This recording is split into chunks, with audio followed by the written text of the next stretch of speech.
What's up, people? Welcome to your 40-second Java tutorial. And in this tutorial I'm going to be going over a built-in method that Java has. It's called the toString method, and I'm going to show you guys what it is and why it's useful. And we're also going to be building part of a bigger program. This is probably going to be a two-part tutorial, so pay attention and it's going to be sweet. So the first thing that we're going to need to do is get three variables, and they're all going to be private, and they're going to be month, day, and year. So private int month, and just go ahead and copy and paste that.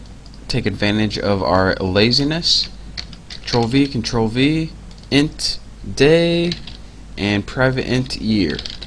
So now we have three variables right there. So let's go ahead and do something with them.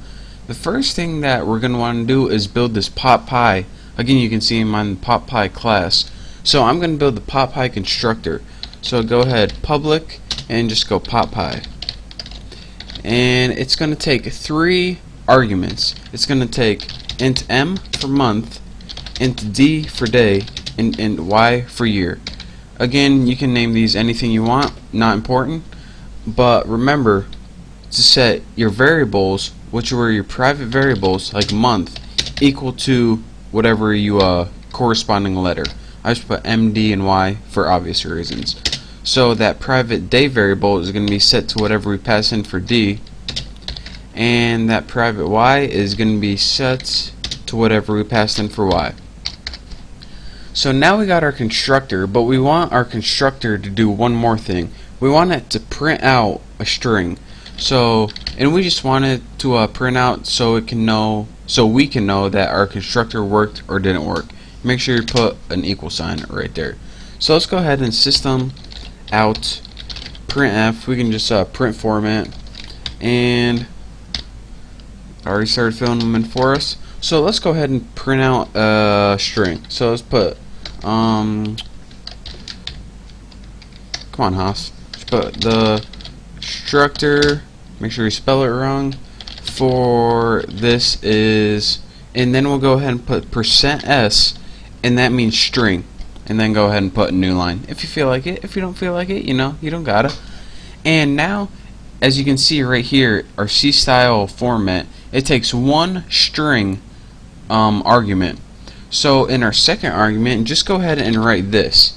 And when we write this, what it means is this, the keyword this, what's highlighted right now, this is just a reference to whatever object we just built whenever we call this class. So it's going to say, alright, then what the heck do you want me to put for a string? Well, that's what we're going to be going over in this tutorial right now. Anytime that you need a string representation of an object, Java built this thing called a toString method. So let's go ahead and write public, and we're going to be building that right now. Public string toString. And I know most of the time you can call your methods anything you want, but you can't. You have to say toString in this case. And go ahead, and it takes empty parameters, and in your body of your method, go ahead and return whatever format you want. So return string format, and then go ahead and percent. WTF does that mean? Go ahead and put this. I mean, you can write it in whatever format you want, but just follow along. %d, %d, %d. That's the common date format, and that has the month, day, and year. So the month / day / year /. So this is what this is going to do. Well, let's go ahead and finish our tutorial, and then you can probably see what it's going to do. Then I'll talk you through it one more time. What we need to do is go ahead and create an object now, and I'll call it PopPy, and I'll just call it like something like pot object. That pot object is not important. You can name whatever. New PopPy. And I know I should have like proper months and days and years, but I should have 4, 5, 6.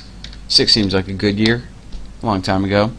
So now that we go ahead and create this object, we should get a nice little string at the end if I didn't mess anything up. and it says the constructor for this is 456. So now let me take you guys through exactly what I did. What I did is create an object using the parameters 4, 5, 6. So let's go ahead and look what happened when I created that object. It said, alright, since the first thing I'm going to do is this constructor, I'm going to pass the parameters 4, 5, and 6. And for month was equal to 4, day was equal to 5, and year was equal to 6. What the constructor also did is say, alright, every time I create an object, I want you to print out this string. But we had in the string variable, instead of an actual string, we had a reference to an object. And anytime you reference an object and it needs something in the string format, it looks to this method right here. What this method says is anytime you need a string representation of this object, you look to me. I'm toString, I'm built in Java, that's what I'm for. So that's why it outputted this right here. The constructor for this is 456. This is where that format 456 comes from right here. And in the next tutorial, if this seems kind of confusing, I'll show you guys a useful way why toString is actually used, and not only, you know, it might be a little confusing to understand. I mean, this is just an example, it doesn't really do anything, but in the next tutorial I'll show you guys like one example where we would actually need it and use it. But for now, hopefully you get the main idea. Again, the key points is the probably two things you're going to be confused upon is this. I mean, what's highlighted right now. Anytime you use that keyword, this, it's a reference to the current object. So it's going to say, alright, just reference the current object. So it implies that it needs a string. So since it needs a string, it says, alright, I need a string here. It says, oh, I see, that's why he gave me this toString method. So anytime I need a string, I know where to look.